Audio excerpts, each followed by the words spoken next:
Well, I would say it is incorrect to say that only the PKFZ and CSL issue have sapped up my energies or time.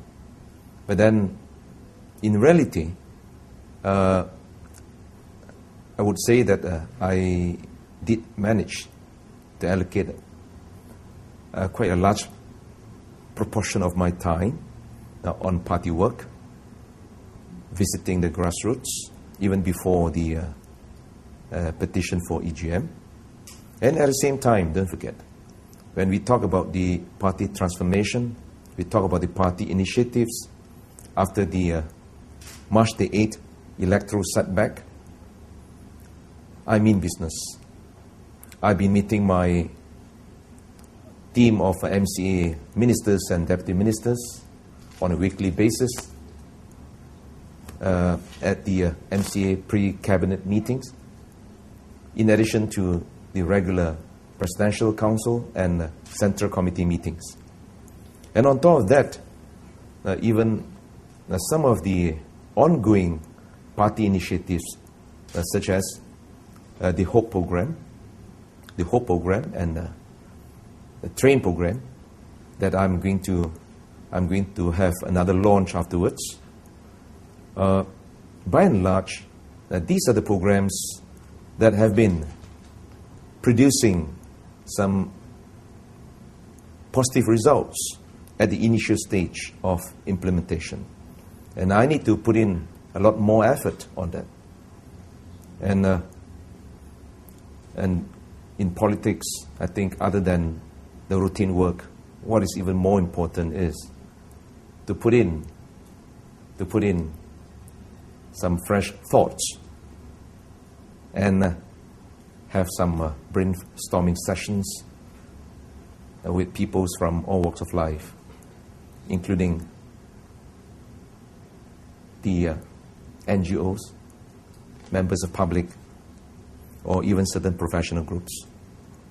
And so far, I think those who have been following very closely my itinerary would be able to tell you more about the kind of town hall meetings that I had in several occasions with the people. I think this by itself is sufficient enough. It's sufficient to tell you the truth that PKFZ and CSL are not the only issues on my agenda. But having said that, as far as PKFZ is concerned, I must acknowledge the fact that I have been burning midnight oil for the past 6 months until wee hours normally 2, 3 a.m. every day, because I need to read through the documents, especially stacks of documents related to the PKFZ.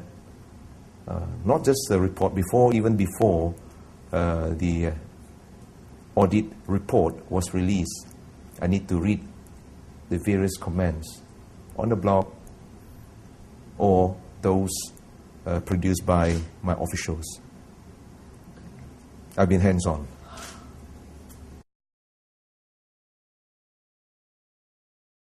Now, what is still pending is our turnaround plan, because I promised the panel on the business turnaround plan for PKFZ that they are given extra time to look into the possibilities, all the possibilities, including some of the proposals they received.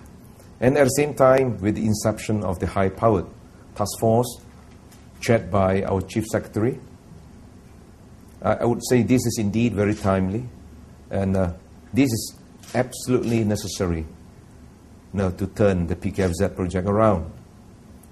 As you know, that this is going to involve inter-department or even inter-ministry collaboration. For instance, like when we talk about the financial rescheduling, restructuring of the government loan, the MOF loan rather, and that certainly necessitates the involvement of the Ministry of Finance. So this is indeed timely. And on top of that, I would also like to share with you now perhaps some of my observations here, observations on the subject matter PKFZ. Now, the priorities now are to ensure that the 1.5 billion ringgit identified by the PKA Special Task Force as being the amount overcharged or fraudulently claimed by the contractors, that must be recovered. And everybody would agree that this is the people's money. It is only right for us to recover the money. And people want to see heads roll, of course. It could not be a case or a crime without perpetrators identified, and the persons responsible must be brought to book, must be brought to justice. And I remember I did answer certain points raised by the opposition leaders in the House, that MOT, my ministry MOT, cannot play the role of prosecutor, judge and jury at the same time. Right, since we have already submitted all the findings to the MACC and the police, and then it is now our job to continue our cooperation with the entities concerned to ensure that the wrongdoings would ultimately be righted and justice must prevail. I have no regrets for my actions on PKFZ. And to me, when I recollect or reflect on some of the recent incidents now following the PKFZ, following the the PKFZ issue, I'm fully aware that the straight path is the one that is most fraught with danger. It is always full of danger.